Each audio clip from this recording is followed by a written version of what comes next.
Okay, everybody, welcome to tonight's program with Coach Menachem Berapel. Thank you for joining us. Tonight is Shir 173. It's a busy week. A lot of people are traveling. It's vacation week. People are all over the place. So everybody who's here, we appreciate it. Hashem, the people that listen to it later, they should enjoy tonight's Shir. It should be a chizik. It should be inspiring. We should learn. We should all grow together from the Sichas Chaverim. If anybody wants to join the WhatsApp chats, you can WhatsApp my number at 732 314-7170. I'll send you the link. We're doing all the WhatsApps on the community now. And you can go to menachembernfeld.com and sign up for the emails. Every week he sends the emails of the speakers and of the replays. And please join us. Again, a special thank you to all of our people that are posting the program and letting people know about it. We appreciate it. And it's a Sichas Haverim, a place to grow, to speak, and to read the Dark, all the important things that are going on in the world and different insights. And over the past 4 years, we all learned a lot. And Menachem, hope to learn more.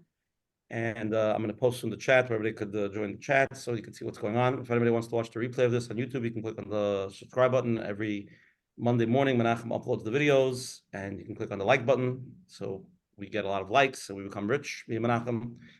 And make sure you can listen to this later on all the podcasts, on Apple, and then on Spotify, and all the Jewish ones, and Coalition, and basically any place where there's a podcast, we're there.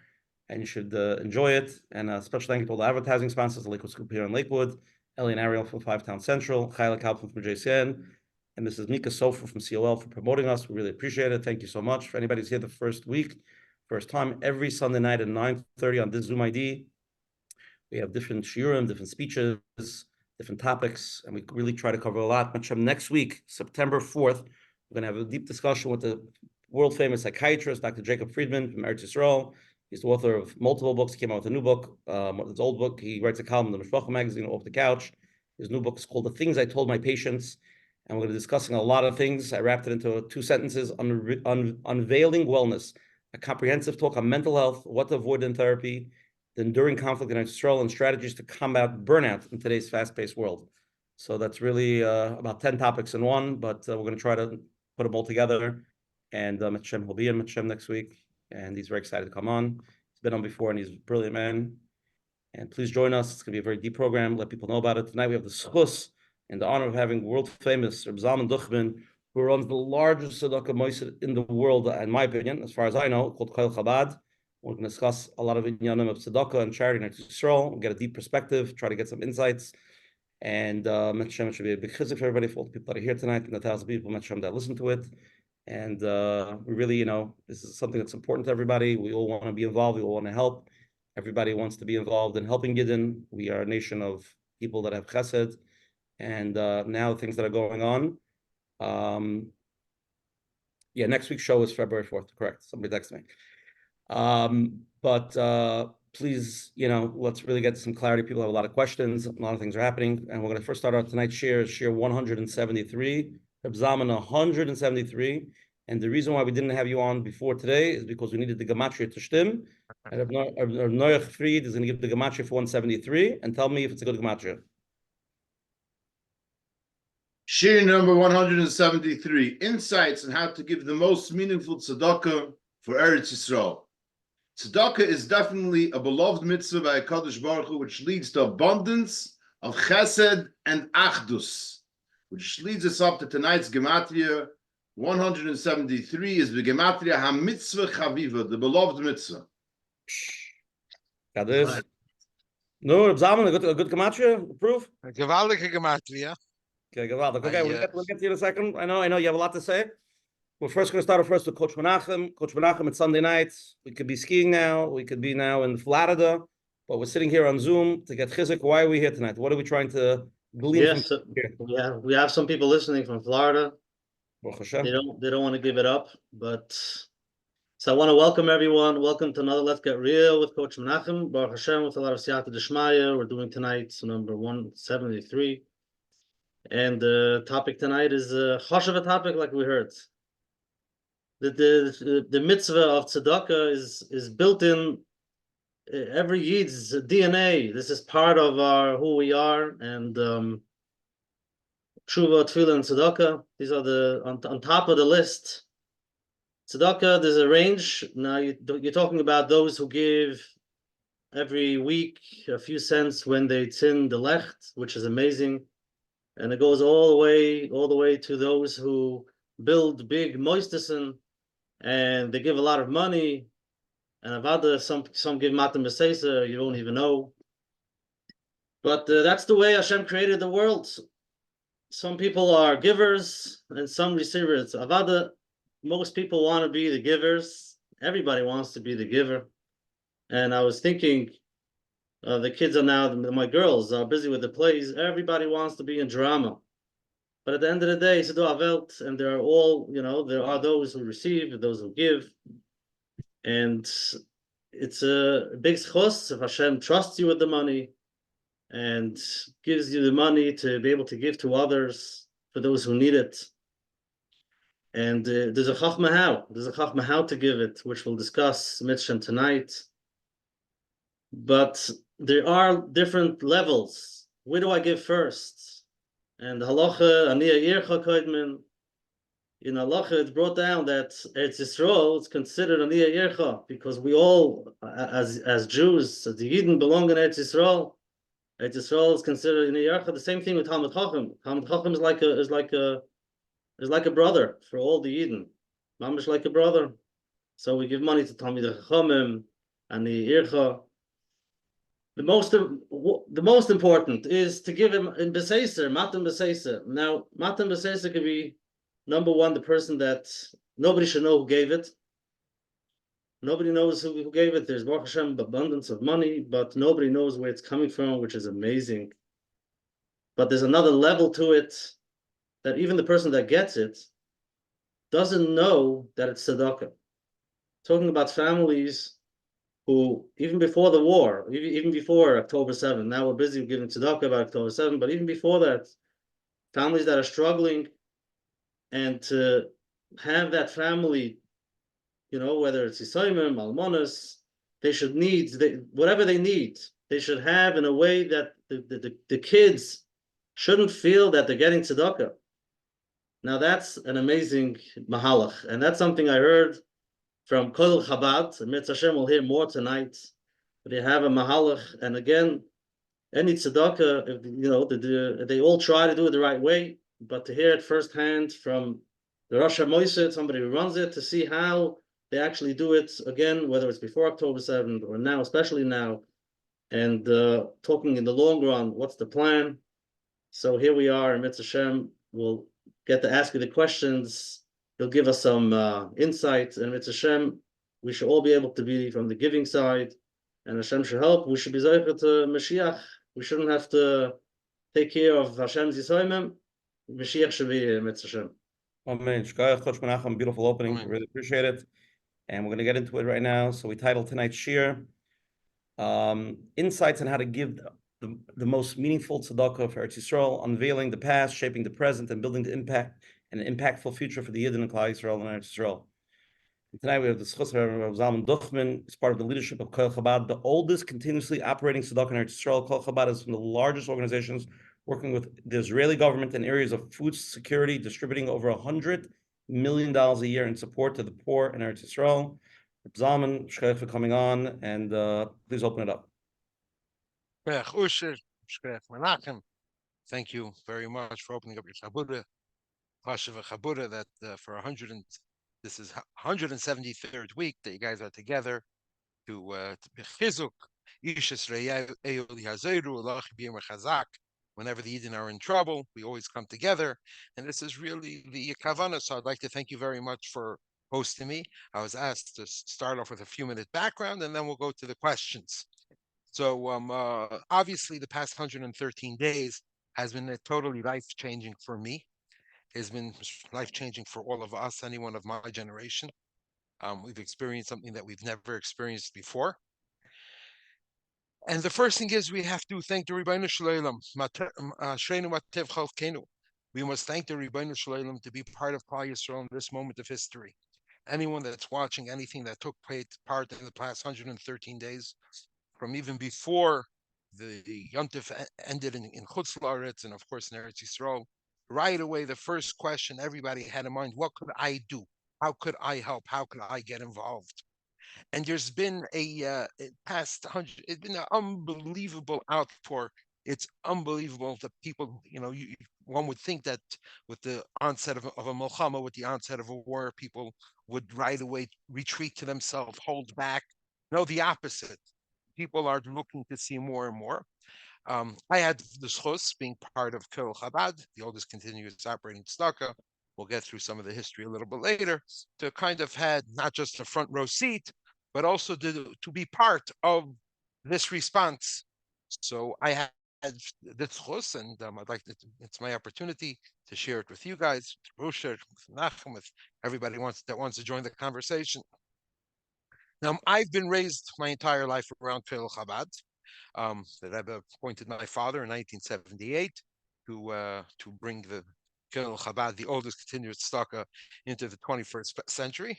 So I spent most of my adult life within the world of Kol Chabad. I had the schus to meet many Balei Chesed, many Askanim, many philanthropists from across the spectrum, from across Klal Yisroel, because Kol Chabad works with all communities. Like just everyone knows, everyone is welcomed at Chabad. Same thing as Kol Chabad. So I had the schus, and I've got to learn a lot of things from many world visionaries of Chesed of our generation, the visionaries of philanthropy in our generation, and I'd like to share with you some interesting stuff that I picked up from them. So the first thing is I'd like to give a disclaimer. My disclaimer is Merubim Tzarechei Amcha. Klal Yisroel has many, many deeds, and Baruch Hashem, we're blessed with many, many moistus. Every moisid operates unique. Every moisid has their unique way of doing things. Every moisid has their calling, what they feel is important to them. And every moisid is special. And that's the beauty of Klal Yisroel, that we're not all the same. We all do things differently. I'm going to share with you, I'm sharing our perspective from the perspective of Kol Chabad, from my personal perspective more. And this is chas v'shalom, not a question or a critique of any other moisid. Different moisids do it differently, and we're thrilled. And we're thrilled when we partner with a lot of other moisids. So it shouldn't. So if I say certain things, you could say this moisid does it differently. Is Baruch Hashem. That's the beauty of Klal Yisroel, that we each do it differently. The title tonight is how to give the most meaningful tzedakah in Eretz Yisroel. It's a tough, unveiling the past. We could study from the letters of the Balatanya and etc. But it's the most meaningful tzedakah. So the first thing I could tell you about tzedakah is that kavanah doesn't have to be meaningful. Tzedakah is pil mamash, bottom line. A person that gives tzedakah makes the impact. Even the halacha says if a person loses money and an ani finds it, and with that money he's misparnish, he mekayim mitzvah tzedakah. So more than anything, tzedakah needs mazel. You need to have the right mazel. You need to have the right bukim, the right zman, the right lashon. That you should have the right mazel. Or in other words, you need to have the siyata d'shmaya. That a person that when you give tzedakah, you want to make sure that tzedakah goes to the right place. And the second thing is when it comes to the obligation of tzedakah, the obligation of tzedakah Torah gives us is very wide. Even the pasuk says that we have to give a person whatever that person is lacking. It's brought down in the Gemara. Even the Rambam brings it down in Halacha. Rashi brings it down in the Chumash. That whatever a person's lacking, even if a person was accustomed to a luxurious life and he lost his money, you have to fill that person's needs. So really, it's a very high level of what how exactly an institution deals with it. We'll discuss it a little later. By us, when it comes to Kol Chabad, one of our 4 key principles is we have 4 principles. Everything we do follows 4 principles. We follow the road paved for us by our forebears, the Rabbeim, the Chabad rabbis of each generation, starting from the Balatanya. Our second thing is we help everyone and anyone across the spectrum. And the third thing is we look for ways to leverage our dollars. And our fourth thing is respect and dignity. We respect the people that we help. It's something that we have to understand, that it's a schus that we have to help these people. And there's a story of the 5th Lubavitcher Rebbe, the Rashab, that he one time sent a messenger to Kharkov. There was a few wealthy people there. He requested, it seems that they didn't respond to the charitable request as the Rashab was, Rebbe Rashab was satisfied with. He sent them a letter. He said, every single Jew is going to be connected to charity. And the pauper cries to God, I also want to be connected to charity. Why do I have to be on this side of the charity? Why can't I be on the other side of the charity? So the Rebbe Rashab was indicating to them is like every Jew is connected to tzedakah. Every Yid is going to be partner of this, and we have to remember, and we have the opportunity that we have the schus to help the people. That especially now when the tragedy of October 7th, the people that are suffering October 7th, the fact that it's them and not us is just by mistake. If we would have been there, it would have been us, not them. So the fact that we have the ability to be on this side and helping is something very important. Another important thing about helping a person is we have to help a person where they need the help. I always say a joke, even my kids say I say it too often, that the Boy Scout came late to his troop. So the scout leader asked him, what took you so long? Why are you so late? He says, I was helping an old lady cross the road. She says, how long does it take to help an old lady cross the road? He says, my leader, you can't imagine how long it takes if she doesn't want to cross the road. We have to help people where they want help and where they need help, where they need help and where they need it most. And this really takes it really takes a schush. What do we do? What is our biggest thing? Our biggest thing that Kol Chabad developed over the past 10 years is a card system. That most of the support that we provide to Yidden in Eretz Yisroel is through a card. The card works like a regular credit card. It swipes through the Isra card system, and we are easily able to give out cards. Today, there's well over 35,000 families in Eretz Yisroel that have a Kol Chabad card. It may look like this. It may look like this. It may look like this. It may look like this. It may look like this. Or may look like this. But they all have the electronics behind it is all the same. And I'll talk about it more in detail. What is the advantage of a card? Respect and dignity. You have an ability, a family needs something, you give them a card, they could use it. It's available in almost every single supermarket in Eretz Yisroel. It could be used for food.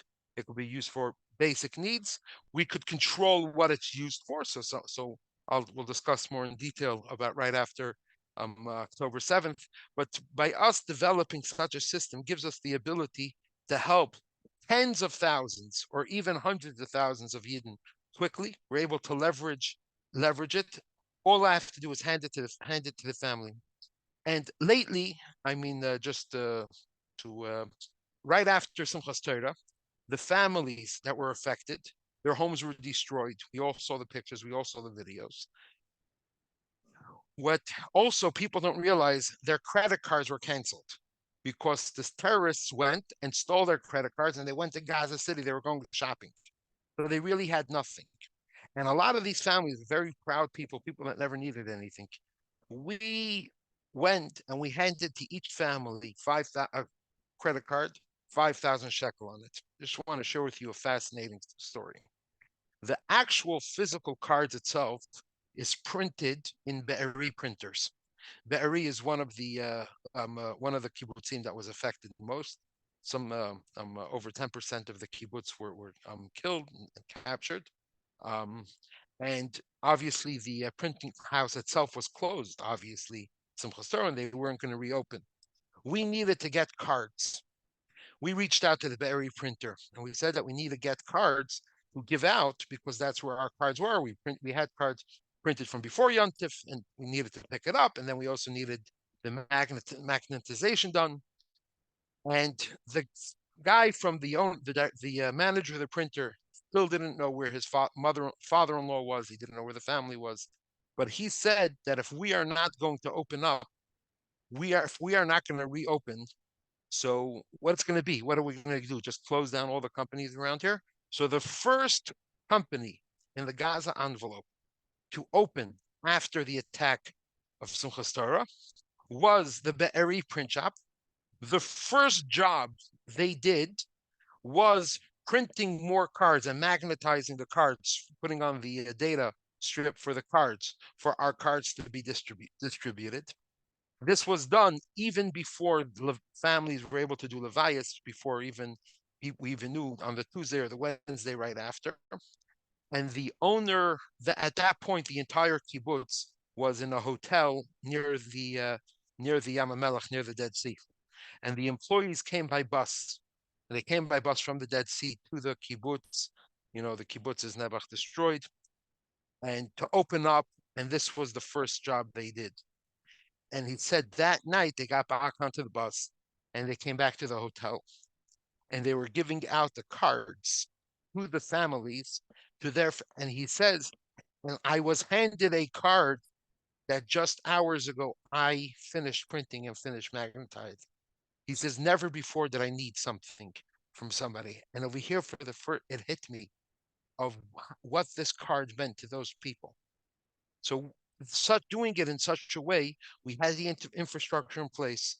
The infrastructure wasn't created overnight. It took years and took partners and took development and having the infrastructure in place.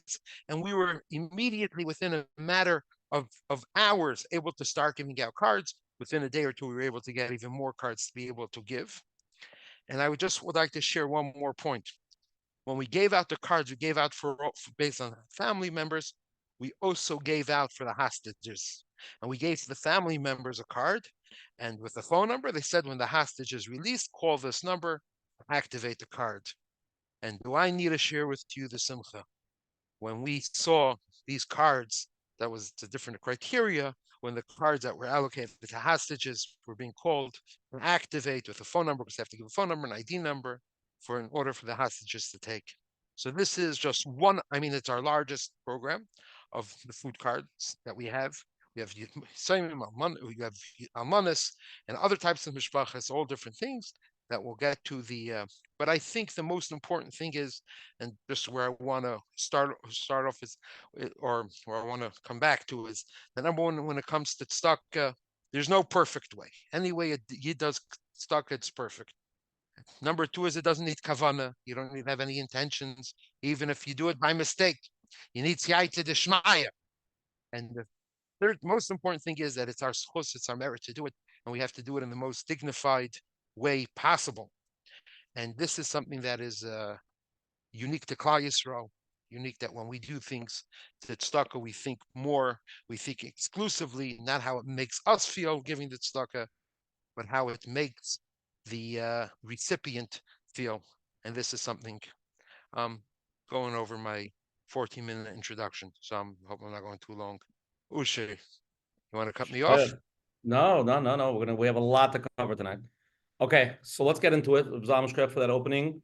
I just want everybody to know. I didn't know, but there's an app called Kol Chabad. It's got an amazing app. My friend has it on his phone. He's showing it to me, and you download it, and basically you can give $1 a day or $2 a day to have a pushka, and every day you're giving tzedakah, right? Zalman, is that the way it works? The pushka app. The vert is that you could give a quarter, a nickel, 18 cents. You give it a few times a day. The vert of the pushka app is the Balatanya says that stuck is a protection. This protects Klal Yisrael. Why? Because every kol pruta mitzdarefes, every little bit, every time, and it says every time a yid does tzedakah, the amount isn't relevant. The amount is relevant to the fundraiser, it's relevant to the mercy, but to the ma'asad tzedakah, to the action of tzedakah. So that's why we have tzedakah boxes in our home. Tzedakah boxes, you put in a few coins, but we don't carry coins anymore. So of course, if you're Chabad, you make an app for that. So it's you download the Pushka app, go to the App Store, either in Apple or Android App Store. You can download go Kol Chabad Pushka, Kol Chabad COLEO, Chabad or just Pushka app.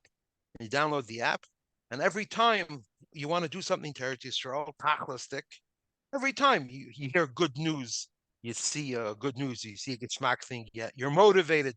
Slahavos before davening, etc. Or you could even set reminders to remind you, or before you eat, like many have them in the you give yaif prutulani.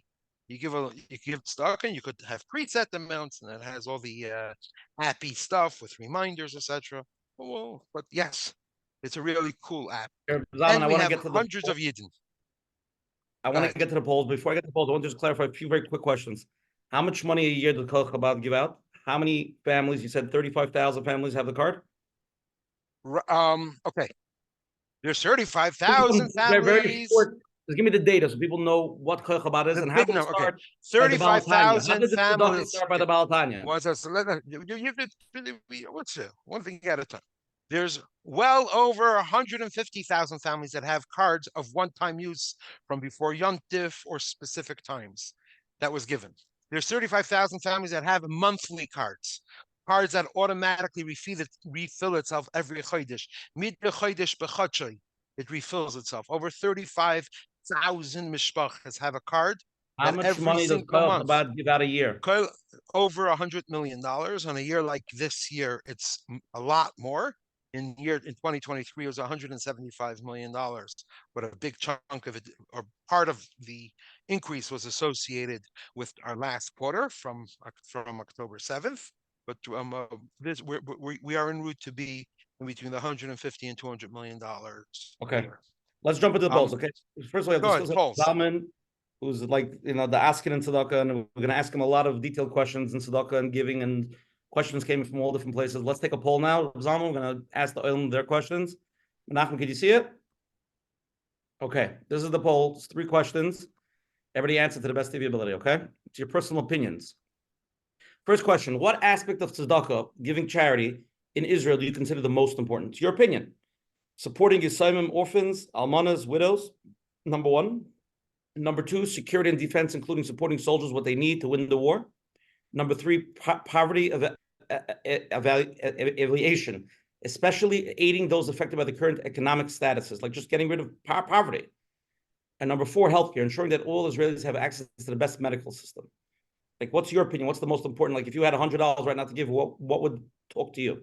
Number 2, given the current situation in Eretz Yisroel, do you believe, it's an opinion, it's a very tough question, a lot of people have this question, I'm just asking it, don't shoot the messenger. In your opinion, do you believe that it's appropriate to go on vacations while people are going through it in Eretz Yisroel? So there's 3 options. No, you should feel what they're feeling. Number 2, yes, but take it down a notch. Like, don't overdo it. You know what I mean? It's not time to go to Aruba right now. You want to take your kids, go someplace small, someplace nice. Or number 3, I still need to take care of my family, and I still need to take care of my family. And being depressed is not going to help Eretz Yisroel. Like, live your life normally. They're suffering. So what does it have to do? My family, they should sit at home and be bored? And number 3, the third question, when considering various organizations seeking donations, and especially now, there's so many tzedakahs and so many important things that people are reaching out 24/7. I'm sure everybody sees emails, whatever they're seeing. What do you believe is the most prudent approach to discern whether they're genuinely making a positive impact or potentially misusing the funds? Now, again, it's a tough question because people don't like to ask the question. But again, right, some tzedakahs open up and maybe they, there's a big part that goes to salaries or other things. They give out a few things. How do we really know to figure out what's really good? So there's 4 options: researching the reputation and track record. Number 2, seeking recommendations from trusted sources and people that they helped. Number 4, exploring the financial transparency and accountability measures. Like, let's see the numbers. What are they doing? I want to, people want to like really dig in. Or number 4, going down and seeing with your own eyes what exactly is going on. Like, to see with your own eyes, then you get to see really what these tzedakahs are doing. I mean, I know it's not people don't like to hear the question, but it's a very valid question. So those are the 3 questions. Everybody answer to the best ability. We'll share it, and then anybody has any questions about what's going on in Yisrael or tzedakah or in general, what Koil Chabad is, Rabbi Zalman is here to answer anything. Everything's on the table, and let's jump into it. Okay, a few more seconds. Let everybody vote. Then we'll share with everybody.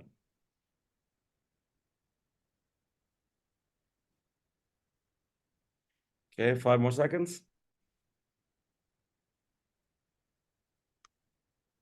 Okay, these are the results. First question: what aspect of giving tzedakah in Eretz Yisrael do you consider the most important?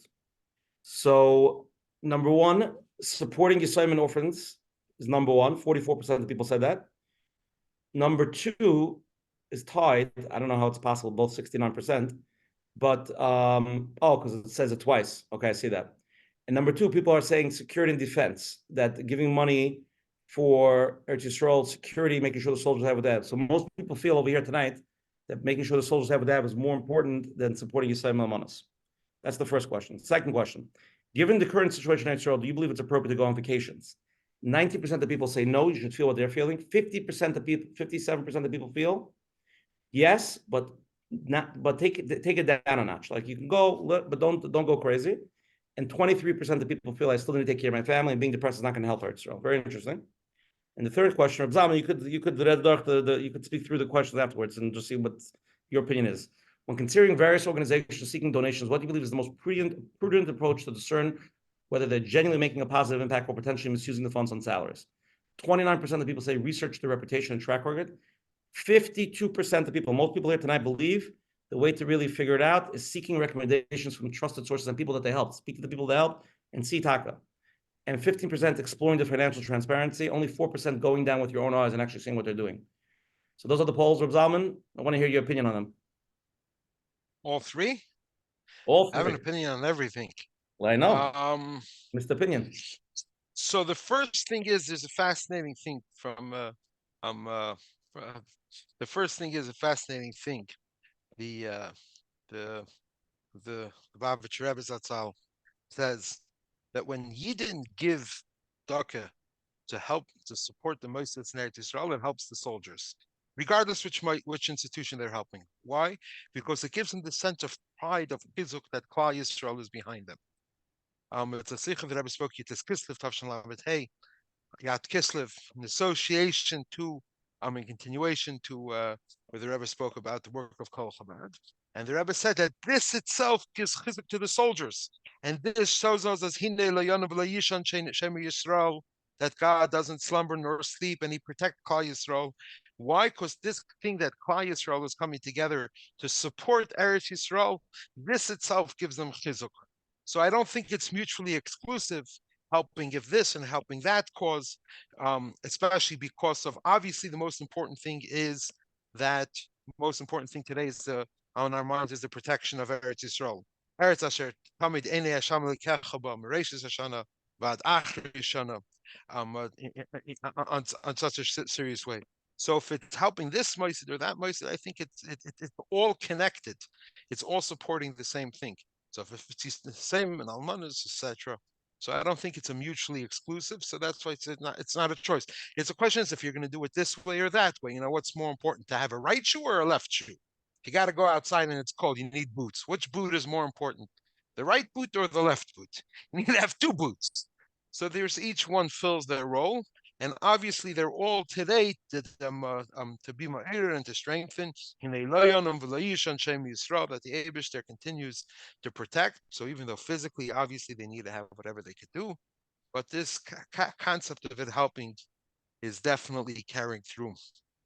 The second question was about vacation. You know, they used to say, you know, you should finish your plate, because, you know, there's starving children in Africa. My days was starving children in Russia. I never understood the connection between me finishing my plate and the starving children. One of the big things that you see in Eretz Yisrael, when you talk to people going to Eretz Yisrael, in Eretz Yisrael, there's a very strong feeling that people want to get their life back to as normal as possible. So maybe people, I don't think, you know, people don't feel, people have to, you know, obviously everybody should speak to their own Rav, to their own, individual.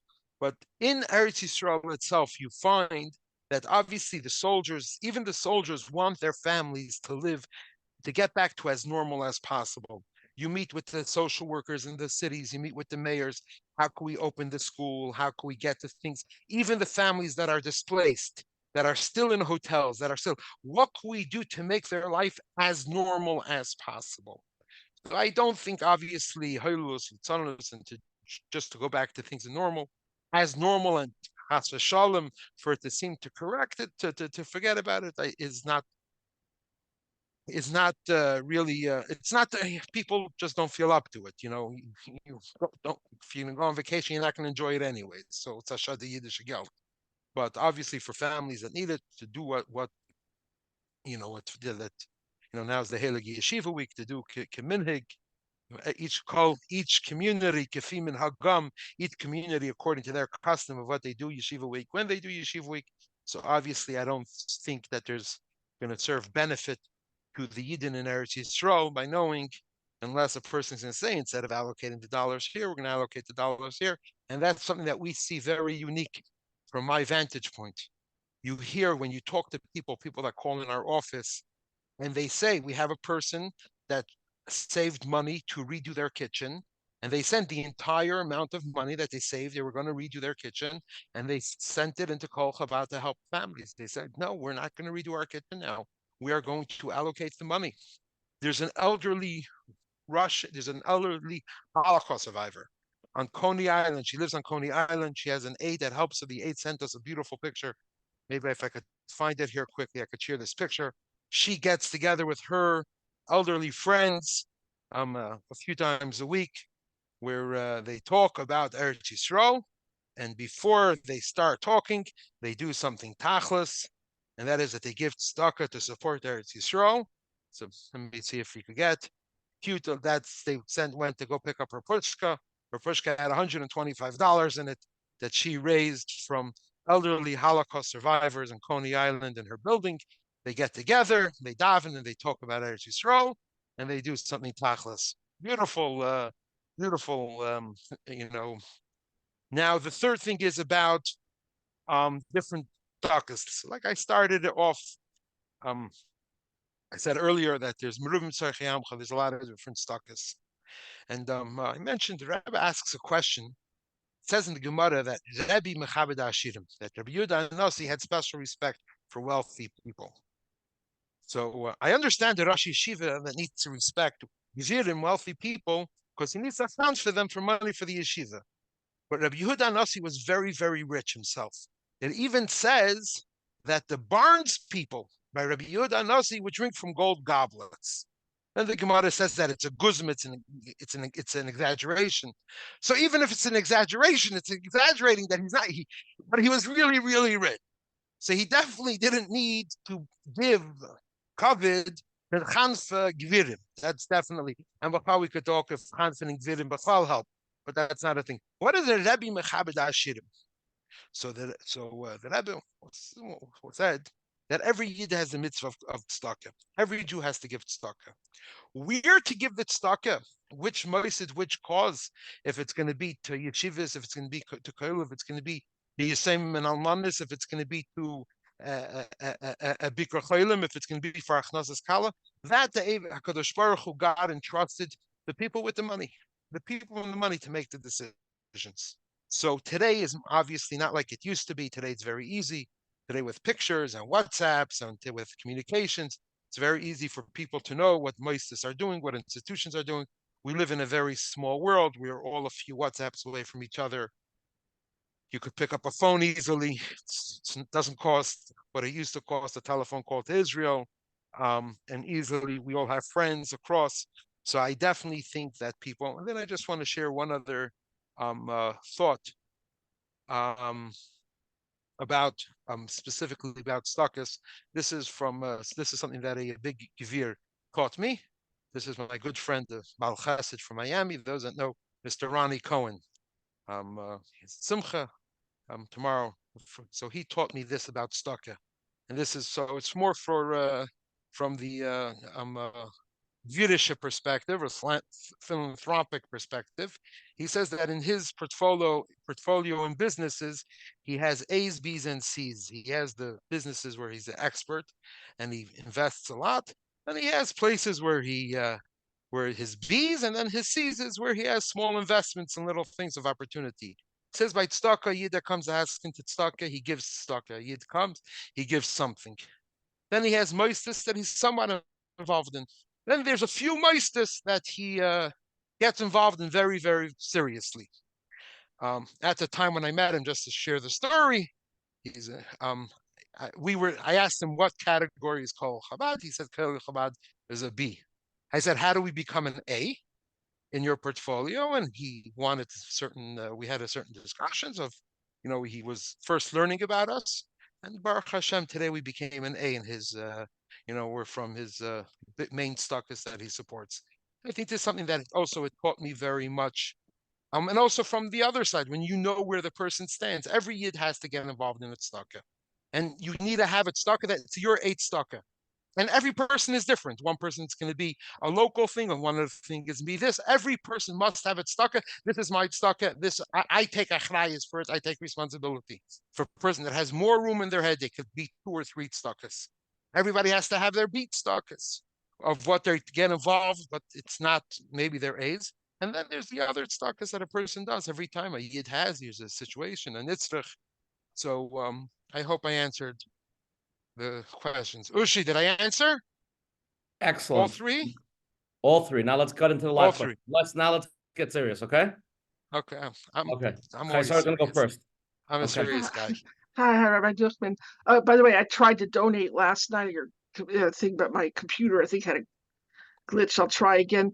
And another thing, you talked about somebody that put aside renovating or decorating their house. I gave up my couch, when as soon as the appeals came in. But I do have an issue right now that there's so many charities and causes here that I feel guilty right now giving all of my money or the bulk of it to Israel. I there seem to be I don't know if you know firsthand that they must be hurting here in the States, because of so, like so I try to give them a little bit, obviously, but the bulk, but I feel guilty that I can't give more. I'm directing it all.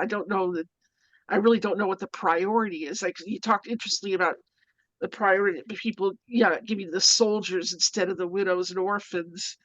I at this point, I don't know what's the most important place to, how could I don't know if I can compensate in some way or just overcome my guilt that I can't give more to the places at home.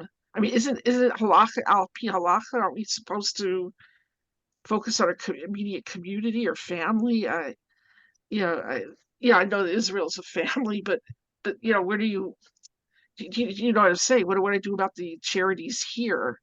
I'm getting appeals, and I wish I could please everybody, and I'm on a meager salary as it is. But do you find that situation? Zalman in general, bottom line, everybody's giving a certain amount of tzedakah, right? Let's talk about most people. Most people are giving their 10%, whether it's $100 a month, $1,000 a month, whatever Yeah. they're giving. So it's limited to what they can give. Now, some people give part of that money to Hatzalah, some people give the money to Shabbos or to a family member or to people that need. So the question really is, while we all want to give 100% to the tzedakah to Eretz Yisrael, Yeah, it's allocation of funds, So, I guess. yeah, I mean, I don't know. allocate it when you're limited budget. Yeah. So Coach Menachem actually opened with it. Truth is, Rabbi Zalman, even a rich guy, if he gives $1 million a year, he's still giving. It's the same question. First thing I was going to say, Yeah. Dim Pruta Kedin Meya. Every person's tzedakah allocations is limited. The law of one coin is the law of 100 coins. So number one, Coach Menachem, when he opened, he said so eloquently that when it comes to Aniyei Ircha, there's different priorities, and there's the poor people of your own city. But the Eretz Yisroel, the fact is the own city of Klal Yisroel, of every single Yid. Mm-hmm. And every person has to feel. We all have to. We all feel, and if never felt it stronger as a piece of us. A second thing is many people want to be in Eretz Yisroel, and the Alter Rebbe stresses in Tanya that when a Yid gives from his hard-earned money to Eretz Yisroel, a piece of their soul. Now, I'm not saying how much or what percentage. Not every person has to talk to their own Rav. They have to speak. There's Shulchan Aruch, there's Halacha. So it's not. There's no black and white rules, and every person has Lefi and Yano, and I think every single Zman has its calling. But there's a very interesting letter. This question isn't new. In the Tanya, in the fourth section of Tanya, the Baal Tanya addresses letters that he sent to the communities. And one of the letters he writes that learned this, I'm not blinded from the hardships of then. There was a terrible downturn in the Russian economy in 1793. He says, I'm not blinded from the disaster of the time. And nonetheless, he strongly encouraged that people should continue giving at least what they were giving until then. And the Baal Tanya says a very powerful thing. He says that Eretz Yisrael is makim asher einei tamid Hashem lekecha b'mereishis Hashanah v'ad achris Shana. That the eyes are upon it, HaKadosh Baruch Hu's eyes, God's eyes are on the land of Israel from the beginning of the year to the end of the year. That's the Baal Tanya asks, what do you mean? If you write the beginning of the year to the end of the year, when the end of the year begins, the beginning of the year ends. So just write always, continuously. So he says that every single year is a new energy, a new light. And he says that new light is dependent on our tzedakah. So one thing, how much or what percentage is one thing that every person has to do what they're comfortable. One thing is we have to make sure that it's more than the year before. I don't know, more than the year before in absolute dollars, more than the year before. I don't know how it works with the with the exchange rate, or maybe as a percentage of a person's tzedakah. But I think every single person, and I think especially now, it's important for every person, for obviously we have our local moistus and the local institutions, and no one's saying Chas v'shalom nis'ala mimenu, but this thing that Rabbi Menachem mentioned, that Eretz Yisroel is some place where we all are, and I don't think these things are mutually exclusive. And it's interesting how we went from the question of vacationing on Yeshiva week to the limited tzedakah funds. I'd love to go there to volunteer if I didn't have to work. I don't know if that's another thing people can do as a form of charity. They go there to volunteer. I don't work the, the labor shortage. Who knows? Yeah. It's a good time to strengthen our relationship with Eretz Yisroel. I think all Yidden feel it, and by giving a little bit to Eretz Yisroel, that shows our connection, shows that we're thinking, we're there. I don't think the amount is as relevant as the frequency. I think what you said before is a good idea. I mean, everybody could make their own A, B, and C's, whatever they feel, and then you allocate it based on A, B, and C's. If you want to give 60% to A and 20% to B and 10% to C, whatever you do it, and A could be your local, and whatever you feel. Some people feel Eretz Yisroel is the A. So I think that's you can speak to your Rav, or you can speak to a person, or whatever you feel. You know what I mean? That's what that's why Rabbi Yehuda Nasi entrusted the people with the money to make those decisions. Okay, let's jump on to another question over here. Interesting question. In the aftermath of after October 7th, when the initial funds were being allocated within the first few weeks, and I totally think it was a good idea to buy large gifts and take them on trips. Now everyone is into it, but as things calm down after a few months, what are the enduring challenges faced in sustaining and support for hundreds or thousands of affected families in the long run? What comprehensive plans are in place to ensure the well-being and continuity of these families over the years to come? So basically, the person is asking, in the beginning, we were seeing, let's take them here, and then there's different videos, and they're doing great things. Nothing wrong with that. But the bottom line is, as this becomes our reality and things settle down, and hopefully things move on from it, you have thousands of almanas or thousands of people that that suffered big financial losses. What is the real game plan as far as Kol Chabad to really, take care of these families long term? This is not a 1 month project. This could be a 15, 20 year plus project. Unfortunately, it's something that we have ongoing experience.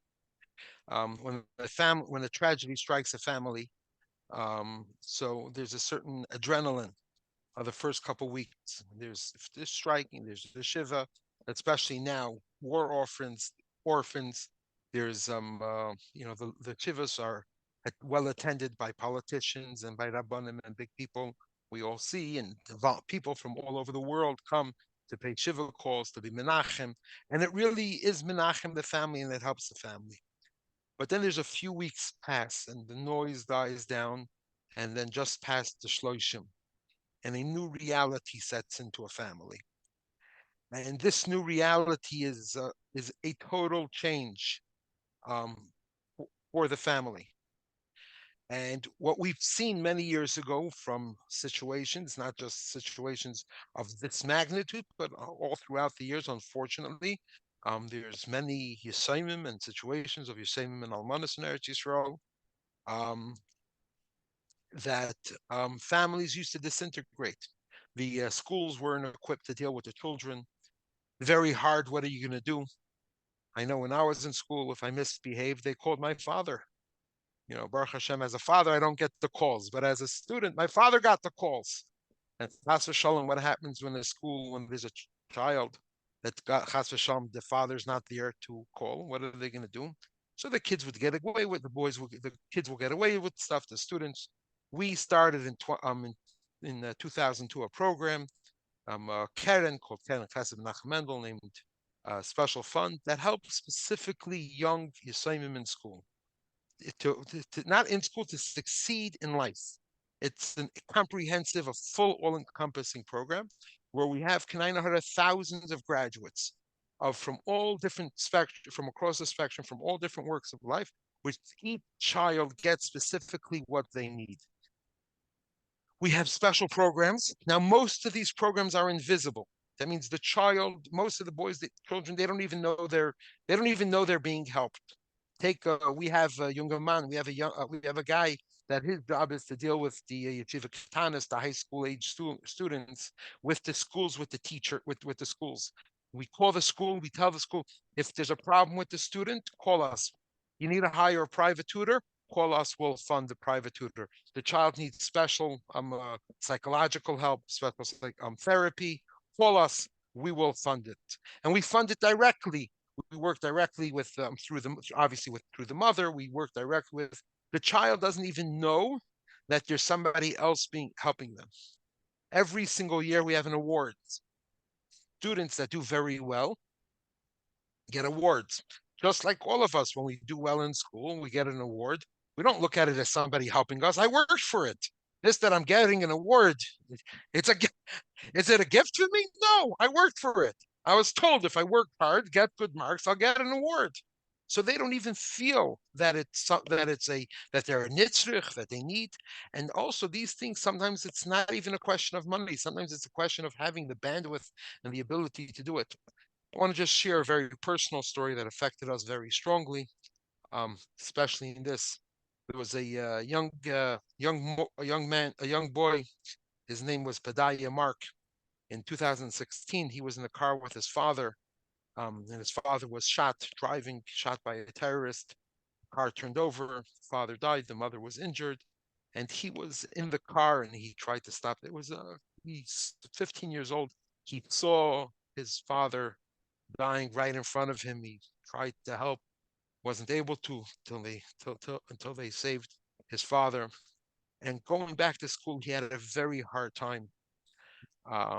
Very hard time. And the mother wasn't well, so he was taken in by his older sister. His older sister took him in, four of the children. She was just married. She was 24 years old with a little baby, and she took in 4 siblings to raise, including this 15-year-old. With a lot of effort, this 15-year-old did phenomenal. And he ended up doing extremely well. And he went into an elite unit in the army. And he was from the first soldiers that went into Gaza. And on the second day of the war of the ground troops, Pedaya Mark, it was Yudzayin Cheshvan, was the second soldier that passed away, that was killed, the second Kaddish martyr that went. And this was one of our students, I remember seeing him by the awards program, by the retreats that we have, a special program. And this is over here, just one mashal of over here. I mean, I feel comfortable talking about it. He's an Olam MS, but we have thousands of such students that I would never say their name out loud on a public forum. Just want to share with you one story. This is a very special story. This is where I was very judgmental. I live on Roosevelt Island, small island between Manhattan and Queens. I had over here, so we had one of the Yisraelim that came to New York for a visit. I called him, if he minds to read the Megillah for my community. This was 2 years ago, for my community in my base on Roosevelt Island, to read the Megillah. And so we made it in the afternoon, like a good Chabad house. We do Megillah reading in the afternoon for people after work. This is the day of Purim. And I call him 1 o'clock, where I'm supposed to put 1 o'clock in the afternoon, and he's just waking up. This is a orphan, and right away I make a mental note. It's 1 o'clock in the afternoon. Put him. What is a yeshiva age boy sleeping? And I make a mental note. Tomorrow morning, Shushan put him. I'm going to call the guy that's responsible for his chinuch to find out what is this? What is he sleeping? 1 o'clock Purim in the afternoon. And we have a nice time. He reads the Megillah and he brings Simcha and he dances with the Olam by us. And then I'm driving him back to Crown Heights and I ask him, where should I drop you off before we go to continue our Suda? He tells me I read and write Russian. And this was just by the Ukraine war broke out. This was 2 years ago, Purim. So I volunteer. I sit every night from midnight till 7 a.m. and I answer calls for Chabad in Ukraine to help the Russian elderly that are stuck, because I know how to read and write, so I could communicate and be able to type and give instructions, delivering medication and delivering these things. So I basically I do that from midnight till 7 a.m. Then I go daven shacharis, and then I go to I go learn Hasidus. I daven shacharis, go to sleep for a few hours, and then I start my day. So over here, where I was judgmental about this boy, thinking like somebody has to take responsibility, why he's sleeping so late, poor afternoon. It turned out that I in Yiddish allein tap in the peckle to check myself to see. But again, there's somebody that takes responsibility for these boys, for these girls, for these families. We actually have this Thursday, Chaf Pei Shvat is the yahrzeit of Rabbi Chaim Mushka. We have some 60 bas mitzvah age girls that are coming together, and 25% of the girls were not Yisaimis on Sukkot. They're all fresh situations or from the past. You know, this is just now. So usually just to answer your question, usually we start it's we don't advertise, it's word of mouth. It goes from one almana to another almana. It's something that's very evasive, very detailed, very structured program, something that unfortunately we have a lot of experience in.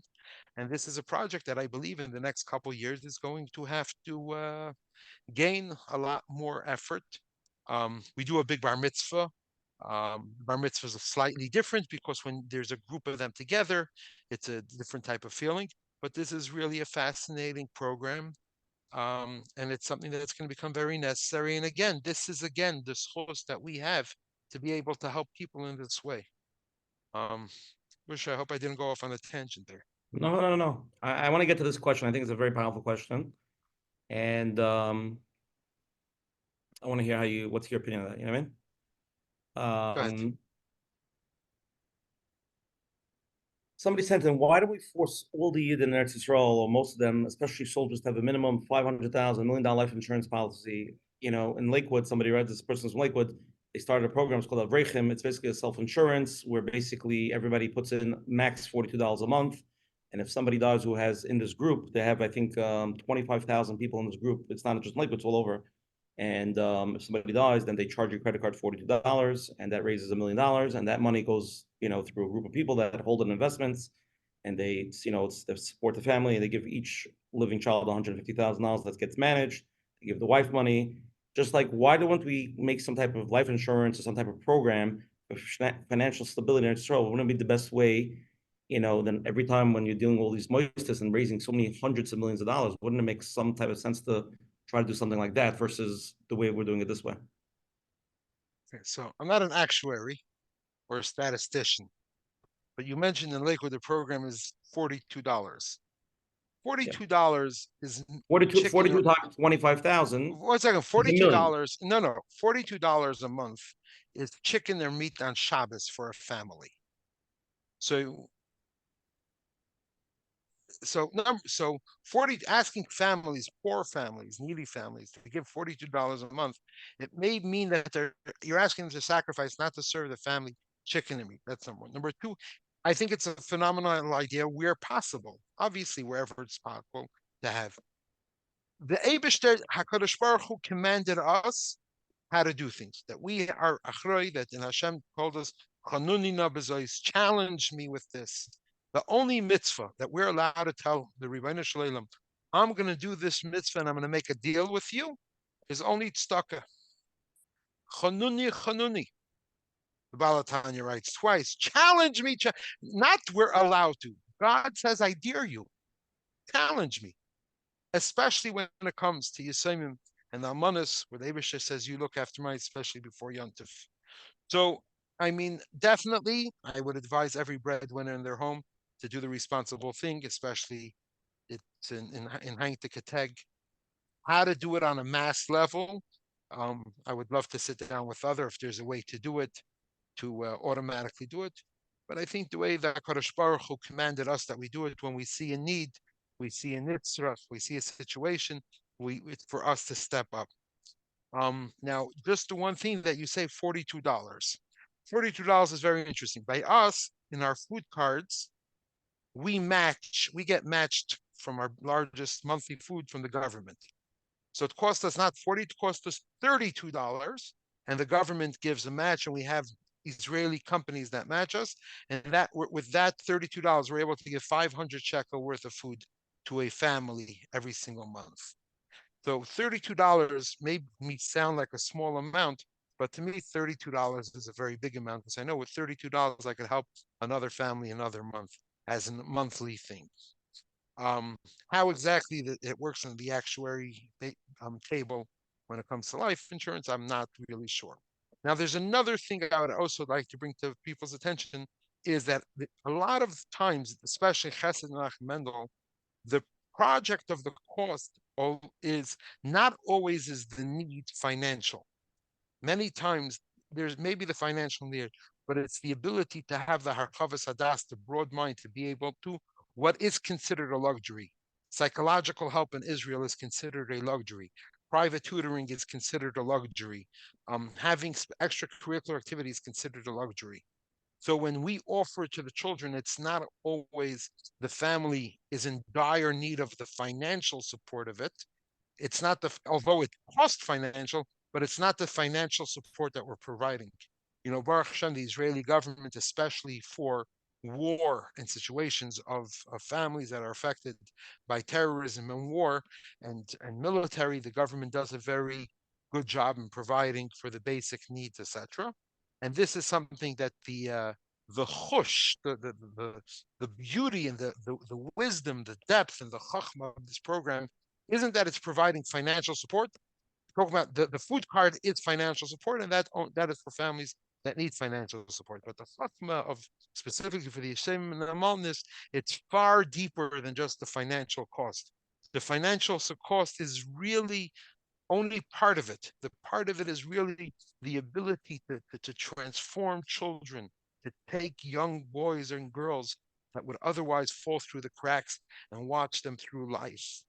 So it obviously costs, and there's a cost involved, but it's not that the family necessarily needs financial help. I hope you understand the nuance difference.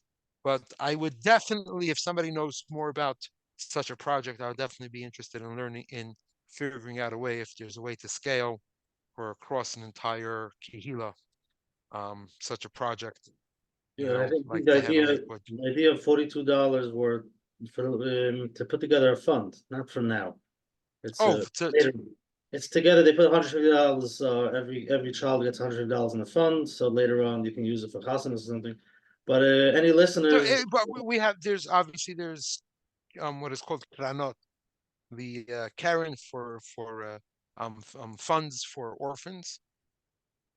When you're dealing within a small community, you're dealing with poor communities. You know, it's the blind leading the blind by some of these tragedies, and it's a whole separate discussion of how the orphan funds work, and in Eretz Yisroel, it's a whole separate parsha. Here's a painful question somebody sent in. Having lost my mother at age 12, I recall that externally my father appeared to handle everything, on the outside, well, he took care of the family. Yet there were numerous days within our household where essential needs, such as supper, basic things for a child, were lacking.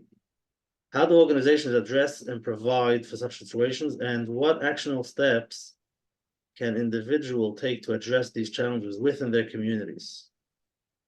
Okay, so this is a very sensitive subject.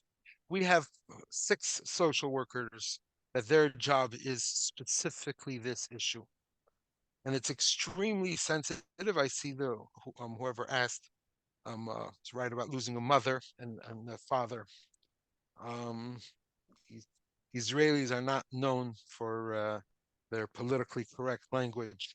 I remember sitting once by one of the events, hearing the differences between homes that, God forbid, it's the mother that's remaining in charge, and homes that the father remains in charge, and the difference over there, and all the complications. And every home is different. Every situation is different. Sometimes there's aunts and uncles. Sometimes the aunts and uncles exacerbate a bad situation. Sometimes they make it better. We have 6 social workers that this is what they do from the morning till the night, full time. What they do is to connect with those in the home and around the home, to see what they could do to make sure to help that the home remains functional, etc. And most probably invaluable for friends and neighbors that live right around, could do more to help the individual than any one institution. Institution, especially every community, has those askanim that understand and deal with wider situations that a person should work out for guidance. But obviously, in such situations, you want to reach out to a person, to a askin that deals with it. That our communities have many of them, each community their own, where how a person can reach out themselves. But from us, from the Koil Chabad side in Eretz Yisroel, we have 6 social workers that they work diligently, and there's no rule. Unfortunately, it depends on the details of each family individually. There's some families that you could give them a food card and that provide what they need. And some families you have to send in help every day, and some families you have to do this, and some families that. It's a really, there's no one rule. The biggest thing is that Klal Yisrael has is that we have the sensitivity and the caring. We were raised and trained by the Rebbeinu Shalom to care for Almanas and Yisayimim. And the most important thing is, if there's anybody that is in the situation that they need help, don't be scared to accept help. It's not help from other people. It's help from the Rebbeinu Shalom. God provides this infrastructure for us to be able to help each other. And I think that is one of the most important things for us to remember, and something that you learn from the institution of, so you are doing not only yourself a favor, you're doing the giver a favor and the recipient a favor. By us, there was a friend says, there's no greater gift that you could give an affluent person than a good cause. But on the flip side, the receiving the help and taking it and understanding and appreciating that if the tables were turned, we're confident it would be the other way. So people shouldn't be afraid to communicate with the Askanim and communicate with, and Kol Chabad, we do it in Eretz Yisroel. We raise our funds from Chutz La'aretz because this is the way the Alter Rebbe, the Balatanya, established it, that it should be a way for Klal Yisrael to help Yidden in Eretz Yisroel, Klal Yisrael and Chutz La'aretz. But every person in every community has the same issue. Okay, so here's another question. So maybe you could help us, and you're on the other side. As I'm considering making a donation to an organization at Yisrael, I'm concerned about ensuring its reliability, especially given the multitude of donation links available. What criteria or steps do you recommend for evaluating the trustworthiness and credibility of charitable organizations operating at Yisrael to ensure that my contribution is directed to a reliable and impactful cause? And you can tell us what you could be concerned about. You see it from that side. Okay, in every we're not talking about the exceptions to the rules. As a general rule, you know, the sheker ein reglayim, lies don't survive. Lies come and go. In my 20 years in this, I've seen many come and go. MS is the permanence. Not referring to one over the other. There's a lot of grassroots. Grassroots does phenomenal work, and grassroots has their role. But grassroots, some of them get, end up, grabbing hold, and some of them are just go by. When getting a suit, when getting clothing, you could go to a tailor, and the tailor could get you custom made. But there's a cost benefit ratio to that, and those people that want to do it that way. And then there's moistis. Moistis each have their way of doing things. Every moistis will gladly share, specific questions that people have with how they do things, why they do things, what are their principles, does it align with your principles? There's some people that only want to give to certain types of people. Some people only want to give to Limdei Torah, people that only want to give to Avreichim. So there's moistis that do that. There's some people that want to give only to this type of Jew, to that type of Jew, in this city, in that city, this philosophy, people that only wear such a yarmulke or such a hat. There's every stripe or color, and that's easy to do today. Eretz Yisroel is not too far away from pictures and that. But I think the most important thing is, again, the consistency of a Yid giving tzedakah and being engaged in tzedakah. So you shouldn't just give to any link. You should reach out, see if any link is kind of We heard from somebody else who came on the program. He said that Hamas sometimes even makes links that look Jewish or like very similar, and they actually giving money to the other person. Yeah. Actually, the Google algorithm can't differentiate some of the charities from one to the other. They could Google one thing. Somebody Googled Kol Chabad, and one of the Google ads that came up was a UNRWA related charity from a Google ad. So anyone that Googles a tzedakah name, make sure that you actually click that tzedakah's link, because it happens quite often that we get calls from people that reach out to us that they Google searched Kol Chabad, and by mistake I ended up in this other. I said, yeah, they advertise because they advertise based on our name. It's something that's legal and common. So you do want to make sure, if you want to do the charity a favor, you can make sure not to click on the ad, those that also advertise through Google, but click on their charity directly. But make sure that you're clicking on the right link. So just clicking any link is definitely not a Menachem was good an email idea. the correct link. I put it on the chat. People are asking me for the correct link, but if you go to kolchabad.org, the website, that is their correct website. Yeah. Let's go to the next live question. You're on. Hey, hi, good morning, because I'm calling from Eretz Yisroel. My name is Hani. So I want to talk about a little bit of a different situation. My youngest is 16. She has not seen her father for 11 years. He's out the picture. He's never given a penny. Whenever there's these notices of they're collecting for a family that they lost a parent, she brings it upstairs and she tears it into little pieces. I don't say anything because if that's how she feels, she feels. She tells me that she always tells her friends that you're lucky you have a caver to daven by, and I don't even have such a thing. So wherever I can go, I can like say more examples, but it's very hard. I'm not even speaking from the point of me myself that has to cope with the situation. I'm talking now from the part of the kids, that they feel very, very much resentment.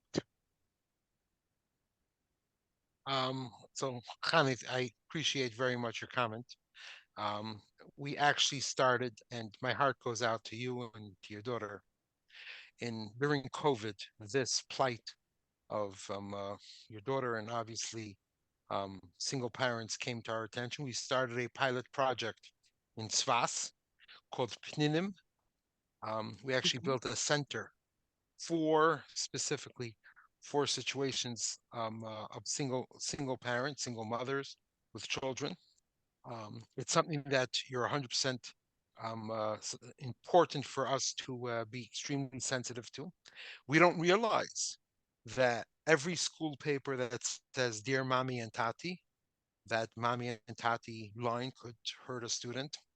Every Matzah Shabbos, Avos Ubanim, and like your daughter said, that you brought from your daughter's attention, that she, obviously there's one experience when the Av is Avinu Tebashamayim, and when the Av Avos Ubanim, and even there's certain things that we take for granted that could cause a lot of pain.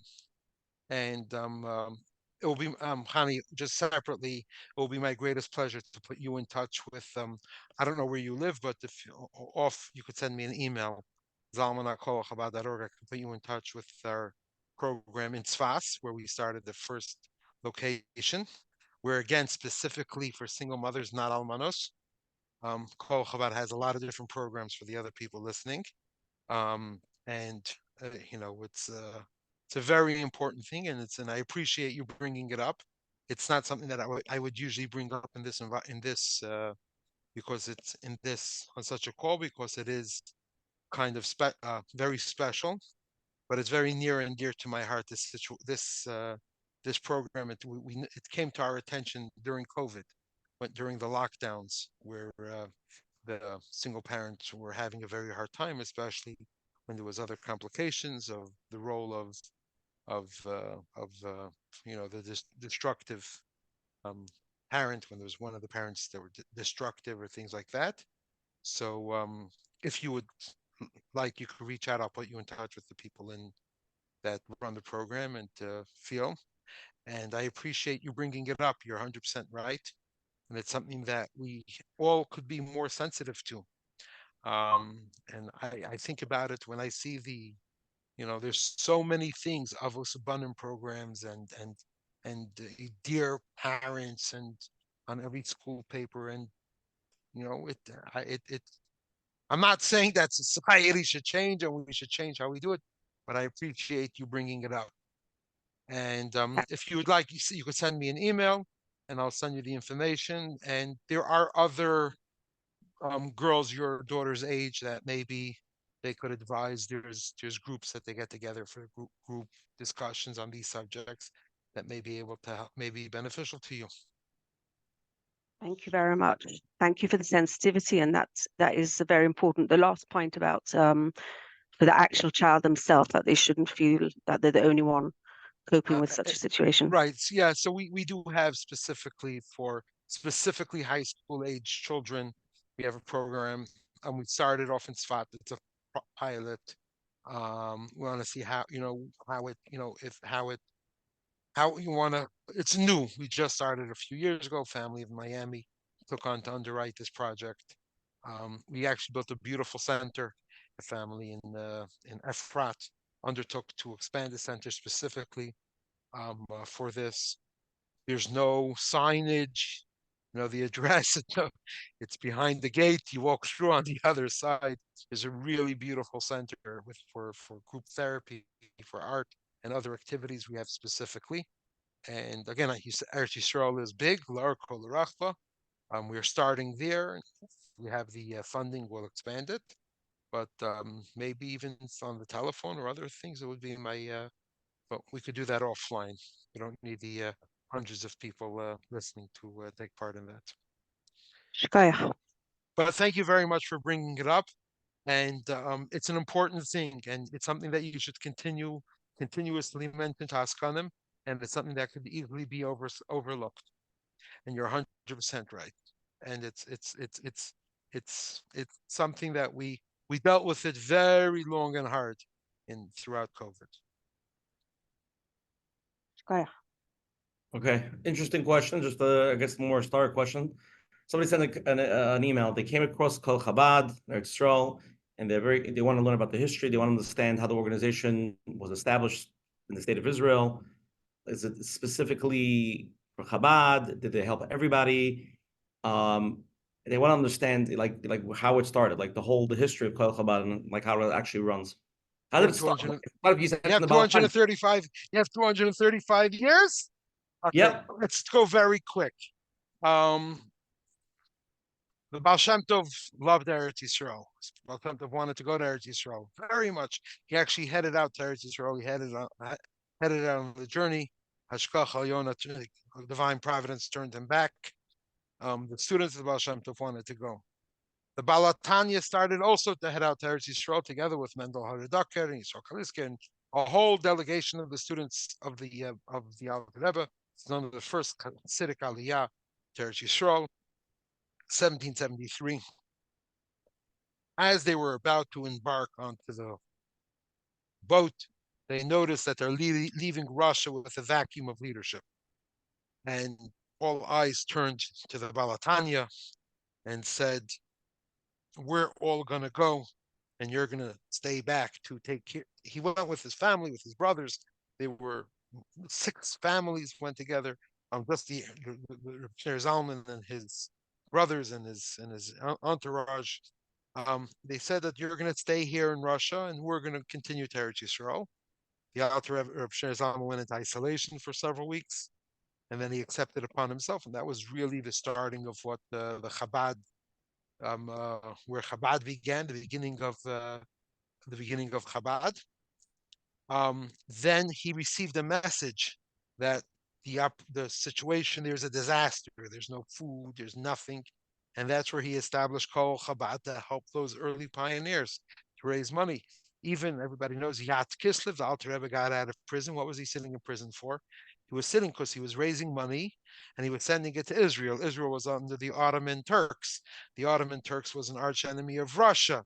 So it's like today, sending money lahavdil to North Korea, or you send money to Iran, and literally to sending money to a foreign enemy.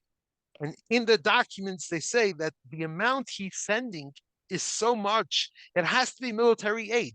It doesn't make sense. 100,000 ruble that he was sending to Tzedakah. You give a few nickels. 100,000 ruble. It was too much for the goyim to comprehend just the amount. And I think about it because Alter Rebbe is writing Tzedakah Itim, how the situation was so bad. Just interesting, after the War of 1812, the Napoleonic War, and the Alter Rebbe Reb Shneur Zalman passed away, it was taken over by his son Rav Dov Ber, known as the Mittler Rebbe. He's the one that instituted the Putka, and also Rabbi Meir Baal HaNes. How the Rabbi Meir Baal HaNes stuck as a whole separate discussion. We'll talk about it another time. But then there was a crash. There was Pashut.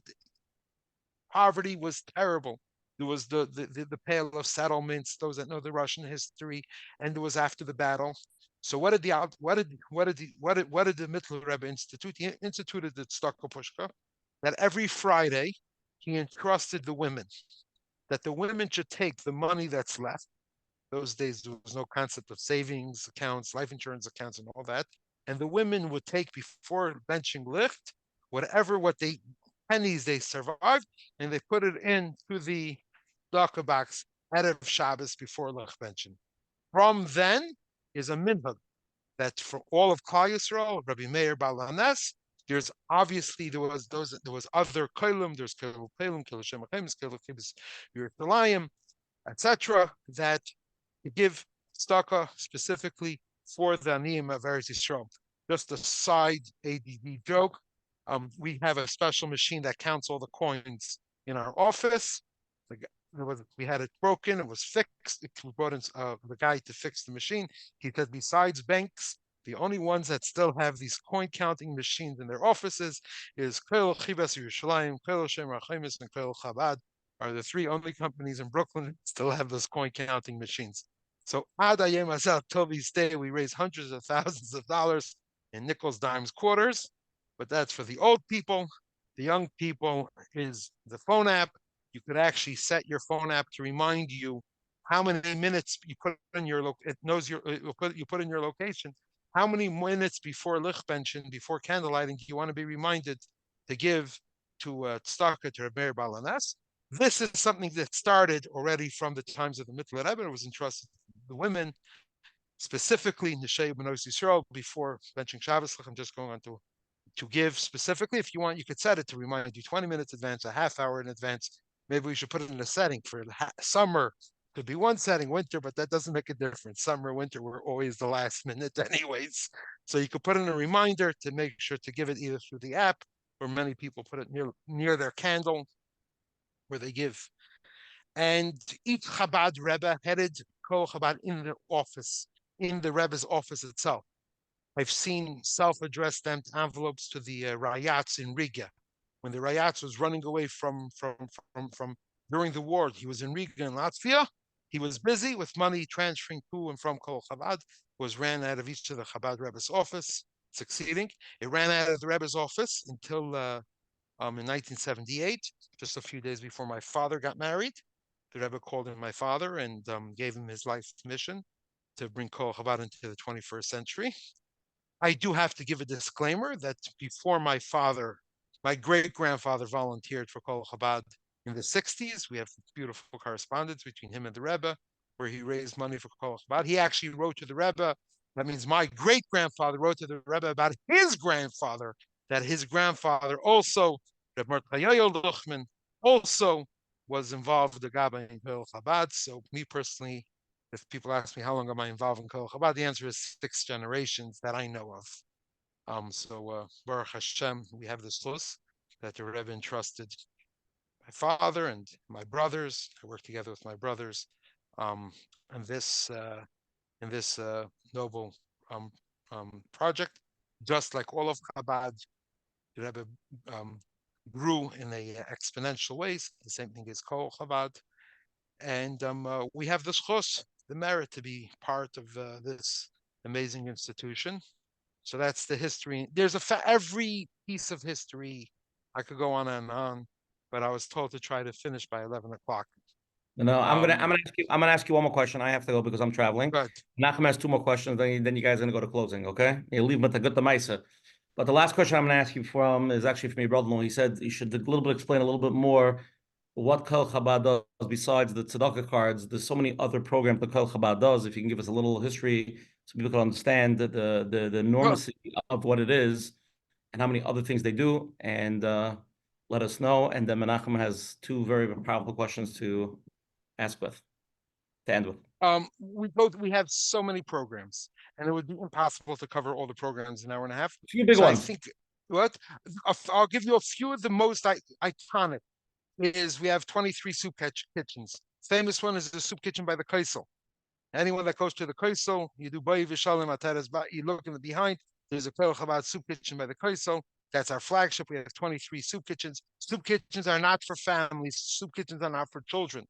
Soup kitchens are for elderly. Soup kitchens are for people that suffer with mental illness. People for people are on the street. People that are downtrodden. We don't serve families. Families go home and they get food cards and things like that. We have a chain of daycare centers where we help. Where provides part of Israel. We have 2 centers for extremely handicapped people. We have Base Finger in Jerusalem, in Yerushalayim for people with MS, CP, ALS, and we have another one in Migdal Emek. We have a chain of non-for-profit supermarkets. We just opened our 7th location. Now, during the war in Beersheba, we opened up our 7th our 7th non-for-profit supermarket. We have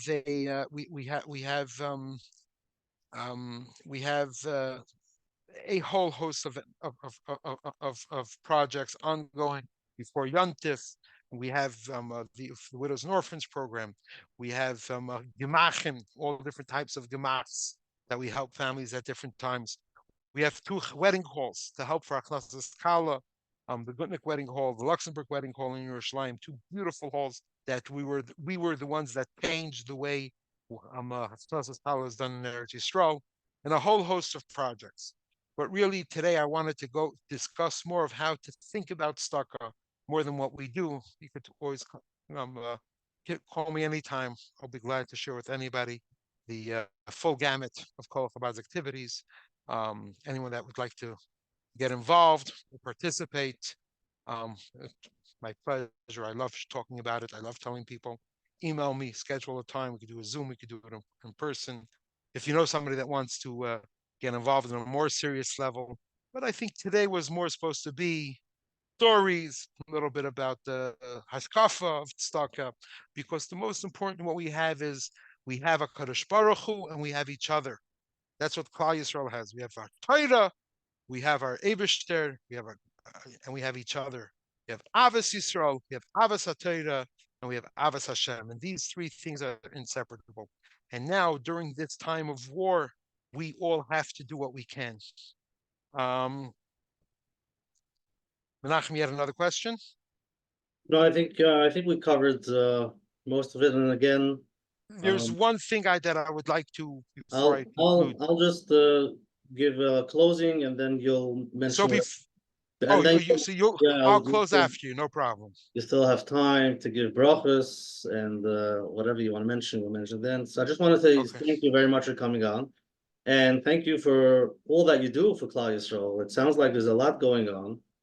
And Baruch Hashem, you're running this thing that's been around for a while. And, Hashem should help us all, especially now after October 7th.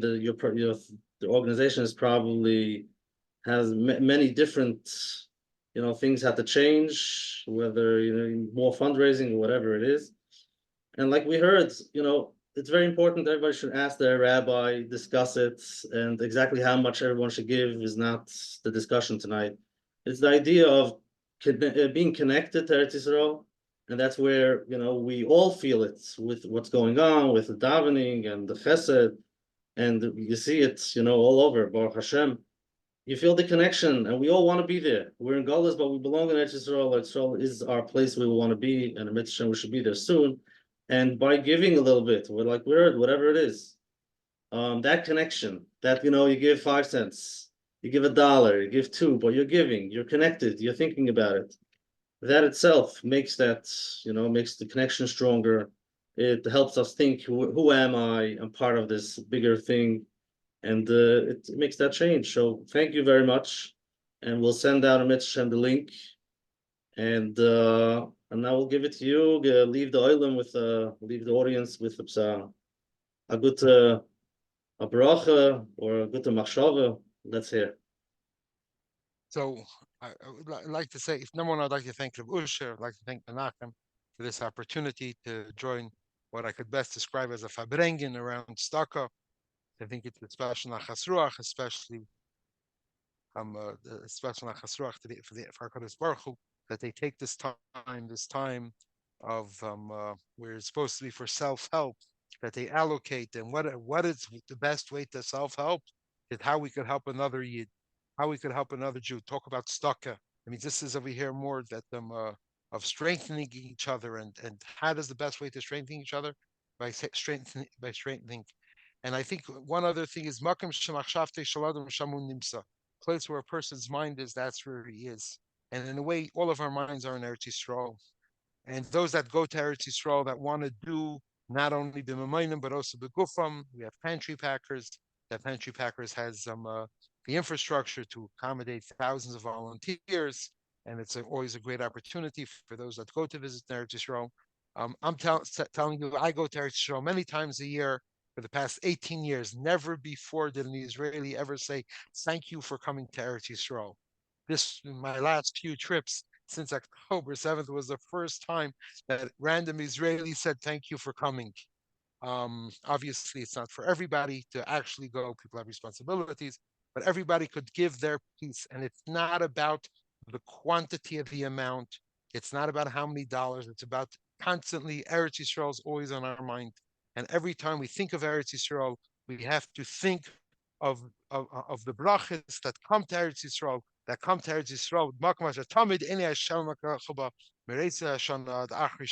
when every time we hear good news, to give a few coins to Tzedakah, to download the app and to give a few coins via the app, because we have to, till we'll be zecher, that to have the Gula Mitzvah Hashem, the complete redemption, the Natsati Shalim Ba'aretz, that HaKadosh Baruch Hu is the one that gives. Yes, we have to do everything physically in our hands, but ultimately the ultimate Yeshua and Atzal is going to come from HaKadosh Baruch Hu. So I'd like to again thank Menachem and Usher and all the Chevra for inviting me to this fabrengen. I hope that maybe there was something that I said that uplifted us. The biggest thing that uplifted us together is that came together hundreds of Jews from Klal Yisrael, and the subject was, how can we help somebody else? Yeah. And this is what HaKadosh Baruch Hu should see from us. That what are your children doing during our hardship?